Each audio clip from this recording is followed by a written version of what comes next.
Thank you, Nathan. Before I get started, I'm going to do a shameless plug here. I'm reading this book called Defending Beef. And if you haven't heard about it, go ahead and buy it. I wish I was Oprah and I could say everybody gets a book underneath their chair, but, I'm in the beef industry. But growing up in South Texas, I grew up as a Roman Catholic. And then as I started traveling around the world, I found, around the world, I mean Texas, I noticed that, if I started going towards East Texas, you got all these Baptists and Methodists, and I had to defend my religion a lot. And I think that's where we are right now with the beef industry, where we're kind of lacking a lot of knowledge. And I really appreciate what the Beef Cattle Research Council is doing with these videos and snippets that you can put out there. And sometimes we don't know how to share that information, but it's easy enough to put it out and repeat it and share it back in social media. So thank you for that. So as we go into marketing, back in Texas A&M, I took my first marketing class, and I had a tough lesson there. I went to an egg farm, and the guy told us we produce 21 different kinds of eggs here. And I said, Jesus Christ, how many freaking chickens do you have? And he said, no, all the chickens are the same. They all get the same diet. We just separate into 3 different sizes, and that would be medium, large, and jumbo.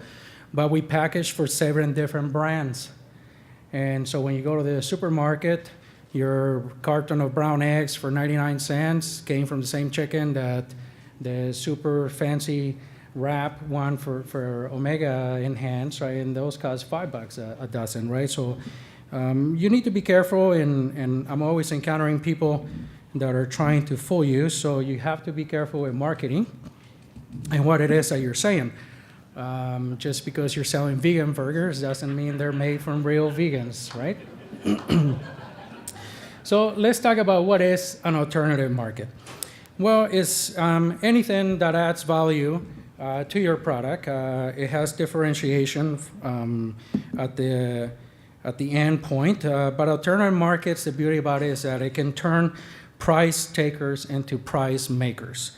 But the added time and labor and resources needed to perform these added functions should not be underestimated. There's a lot of work behind the scenes that goes for this. Niche marketing is simply a segment of the buying public that is unsatisfied with conventional beef and is willing to pay a premium for a leaner, tastier, or more natural type product. And direct marketing is essentially what it says. You're just cutting out the middleman as much as possible in order to maximize your profits. It could be ranch-to-row programs, alliances, or cooperatives. At cattle and feed yards, this is one of the things that happened to us, and that we realize where our role in the beef industry technically is and where we shouldn't be. So we joined certain cooperatives and alliances, one of them being One Earth Farms, the cooperative. So niche marketings, they require different personal skills, and this is where all the labor intense comes into play, right? You will see guys at the local farmers markets, and they're trying to sell you their beef and why their beef is better than everybody else's. And part of it comes with the dining experience that they were talking about. So there's a history here as to what's happened to these cattle, how they were raised for, how they were cared. It does require a lot of time and commitment. Then you need to figure out, do I need to create my own brand? Do I declare a label claim, or do I just simply join a team? But with that, there's a lot more questions you need to focus on, and you need to identify your consumer. Is your consumer going to be a packing plant? Is it going to be a restaurant? Will it be the retailer, or are you aiming your cattle towards a specific program? The needs of different consumers will have different requirements. This will be verifications, audits, protocols. Are you going to have to change the way that you feed your cattle? Are you going to have to change equipment, add additional gates? How are you going to segregate these animals? So the bottom line is, at the end, you're trying to produce a high-quality product. Thanks to our research team, our little acronym there and our rules, our 3 simple rules, DAC, which is dependability, accuracy, and consistency. So whoever it is that we're producing this for needs to depend on us 100% of the time, not just some of the time. We can't just say, oh yes, these cattle didn't receive antibiotics. About half of them didn't, the other half did, but they're all okay. who cares? It's out of their system, right? Well, that's not what they're counting on, because they're counting on accuracy, and they're counting on consistency. So what is a label claim? There's the big fancy description from the Canadian Food Inspection Agency. Really what it means is that it has to do with the method of production of how it is that you claim you're producing this different type of beef. It prohibits statements and claims that are false, misleading, deceptive, created erroneous impression. Oh, it's just a big, saying whatever it is that you say it is, it better be it. So some of the common claims in Canada, this may not be all of them because some of them are actually combined. Organic is probably one of the most common ones. No added hormones. For the longest time, even ourselves at Cattleland, we call the program the hormone-free program, but I should have known that it's not true because all meat has naturally occurring hormones, right? So no added hormone, and that's actually not even the true name of the program. We'll get into that a little bit. Natural, which could include no added hormones, and organic. Grass-fed could range into the natural. Natural would typically be something that is free from antibiotics. It doesn't mean that some of those cattle were never sick. It just means that the sick cattle received treatment and they were removed from that program, but they're still eligible for other claims. Free range, sustainable, halal, and kosher, the last two have to do specifically with religious practices on the slaughter process and the handlings of the meat. So who do these guidelines apply to?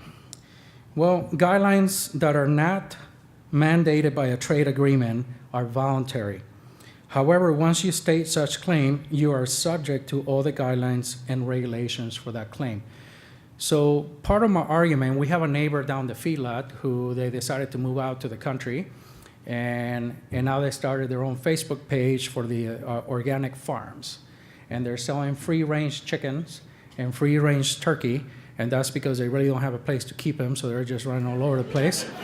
And then they sell they're trying to sell these things and say, no, you can't just say you're organic because you decided you're organic.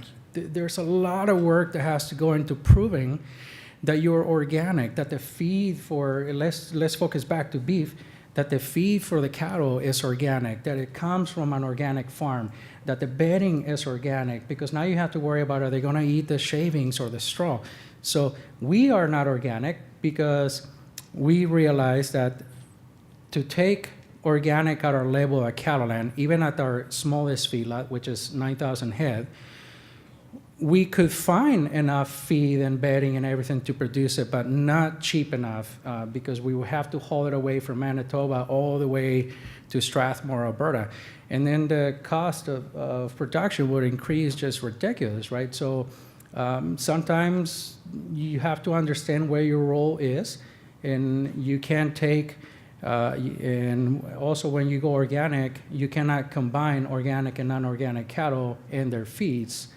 So you can combine the cattle, but not the feed. So it just wasn't feasible for us to do organic. So how do you get there? So no added hormones are hormone-free. This is a program that we originally started and enrolled with. And I'll tell you, when I first started, even my bosses, we weren't quite sure why we were doing this. But I'm very greedy. And I told Karen, somebody else is going to do it. If we don't do it, they're going to get the money. We might as well get the money. Let's go down this road and see what we find out. So we started One Earth. Cattle gave us an opportunity to background 2,000 head for them about 4 or 5 years ago. And since then, it's just grown tremendously in our relationship as well. So their actual name is a Canadian Program for Certifying Freedom from Growth Enhancing Products, GPs, for the export of beef to the European Union. So the European Union doesn't care if you have to treat an animal with an antibiotic, which at Cattleland we call them liquid health.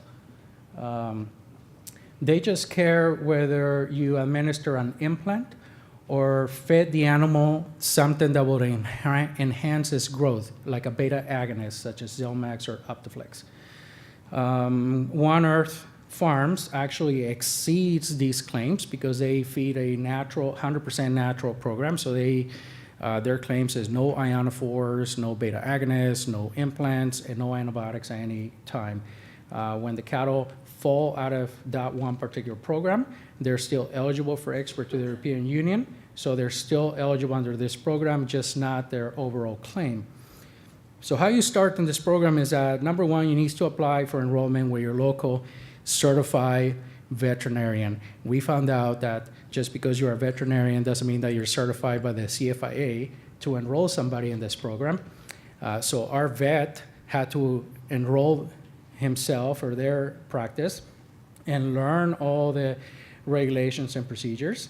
So technically what happens is that the European and Canada trade agreement for this sets all the regulations and protocols as to what you must do. They certify the CFIA. CFIA certifies the district, CFIA veterinarian. They certify your local veterinarian, and then they certify the local producer. In this case, it happens to be our feedlot, but cattle that are going into this program must come from a certified farm of origin. So that means the cow-calf portion needs to be also enrolled in this. So products cannot be labeled as hormone-free, as it misleads consumers to believe that the meat in question does not contain any hormones. All meat, poultry, and fish products contain naturally occurring hormones, which makes the claim hormone-free and accurate. This is the reason why A&W had to change their claim from hormone-free to raised with no added hormones or the use of antibiotics. Okay. You have to establish your protocols. All the protocols are site-specific. However, if you need help, just ask. We asked for help to one of the smaller producers that have been doing this for a while, and he was very grateful to share the protocols with us, even though they are site-specific and mostly should be confidential. But we're at the point now that we're all in this together, so if you ever want to email me, ask questions, phone me, just go ahead and do so. But you must have written procedures for all the things that you're going to do in the program. How the cattle are going to arrive, how they're going to be inducted, where are they going to be isolated, how soon are you going to process them. In the initial processing, how are you going to identify them in the tagging system, separate from commercial cattle if you have a mixed production site. Otherwise, it's all the same, but you still have to identify them, because if you're on the cow-calf side, chances are you're neighbors, and they'll jump the fence, and they'll come back and forth, all these things. What are you going to do with your drug and procedure records? How are you keeping track of this inventory? Do you have a health system in place that maintains all these records for you? What are your feeding procedures? How do you clean your truck? How do you flush your truck? How often you do that? The animal segregation, are they kept separate pens? What happens if they get out? How are you going to replace their tags? There's an infinite number of things here. You also have to conduct training. You can't just say, oh yeah, here's our protocols, that's it, but nobody knows what they're doing, right? So we had to train our feed truck drivers. We had to train the maintenance staff. We had to train the cowboys who do the pulling. We had to train the administration staff that keeps up with all the paperwork. So essentially anybody that's involved with the entire operation. You have to keep paper records for 5 years, and electronics for up to 7 to 10. Records including enrollment forms, transfer certificates, tag replacement reports. So every time an animal loses a tag, you have to prove that it lost a tag and how you replaced it. And you have to have a form for every single animal. GP administration associated letters of guarantee. So for example, ourselves, we also feed commercial cattle. So we have to have letters of guarantees on our base macro supplement that that when that supplement was created by our feed mill, that it never came in contact with any GEP. So they have to guarantee that to us, and then we pass it on to CFIA. Lots and lots and lots of records that need to be kept. Every time the cattle move in and out of the feedlot, it also needs to happen. So this is one of the cheat sheets that feedlot health management services provided to us a couple of years ago to help us keep track of when we need to do things. Because once you're enrolled in this particular program, it is your responsibility to keep up with your own certifications. So if you lack by 1 day, so I'll give an example. Let's say our certificate expires on the January 21st, and if I ship cattle on the evening of the 21st for slaughter on the 22nd, those cattle are no longer eligible for the program because they actually weren't slaughtered and handled by the certified VIC at the slaughter plant until the 22nd. So that enrollment has expired, and all the work that you've done for the past 2-3 years just went out down the drain. So the top part there is the CFIA has to approve your vet. That has to be done every 3 years. Next one down is the actual enrollment form. And then you have the R7, which is a certificate of compliance for the feedlot. This expires every 6 months, so you have to do it every 2 years or at the time of date. There's also that's the R7-1, the R7. These are all annexes that somehow somebody smarter than me decided to name them that. So lots of forms you got to keep track there. All these things.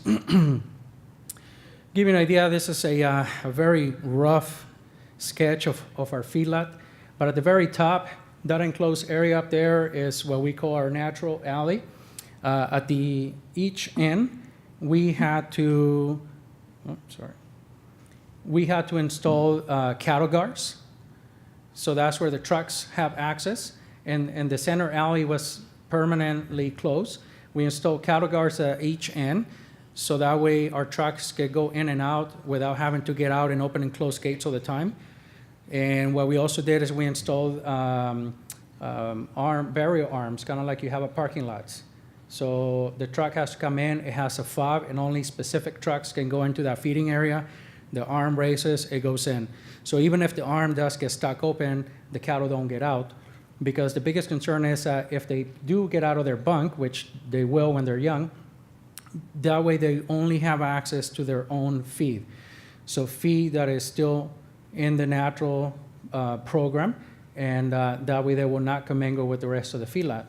All the cattle, you have to explain how the cattle will be moved in and out of pens and how they will travel through the cowboy alleys where there's no access to the bunks. We have, I think there's 5 fobs in our feedlot. Not even Karen or Joe Gregory who own the feedlot. They don't have access to that area, so we try to minimize who really goes in there. So lots and lots of work. You have to identify all the things, where they are, lots of contingencies, everything that's happening. So are you up to the challenge? My mentor always told me that there are no problems, only opportunities. So it's either an opportunity to succeed or an opportunity to learn. Because you don't succeed, at least you learn something, hopefully. The challenge is that there's a lot of opportunities. There can be a lot of them, but they can be very, very beneficial. When we went down this road, we actually learned a lot. We trained our staff a lot more. We gained a lot more better grip of what we were doing on the day-to-day operations, how we manage even our own drug inventories, how we manage the cattle. Great, thank you. The benefits, it didn't seem at the beginning that they outweighed all the sacrifices that we did, but they do. And the biggest thing that we learned is that there were certain things, specifically MGA. I've always been told that you had to feed MGA to heifers, or they were going to cycle the bejesus out of each other all year long, and they're having all these sex parties in the pen, and cattle are going to, you're going to get dark cutters, and you have to. And you know who told me? The nutritionist who gets paid for selling the MGA, right? And now here we are on the natural, and we're not allowed to feed MGA because it's an added hormone. And none of the heifers are cycling. And we don't have any dark cutting issues. And we also learned that if you guys were on the liver abscess lecture earlier today, we're not allowed to feed unmedicated feeds to control liver abscesses. But we just manage how we step the cattle different, and we don't have any issues.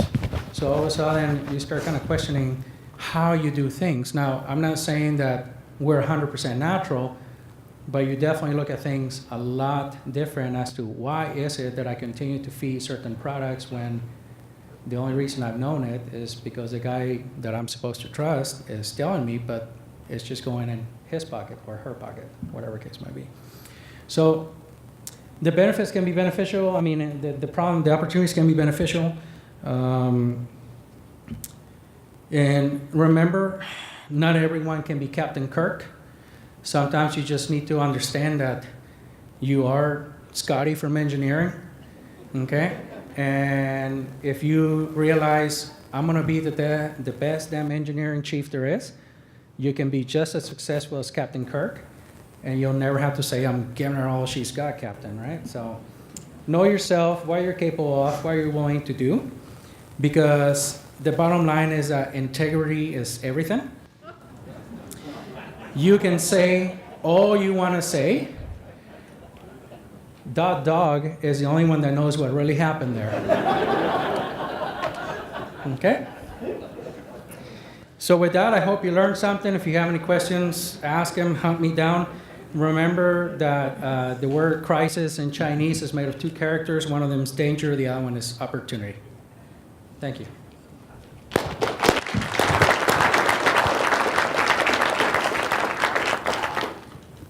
Oh, good.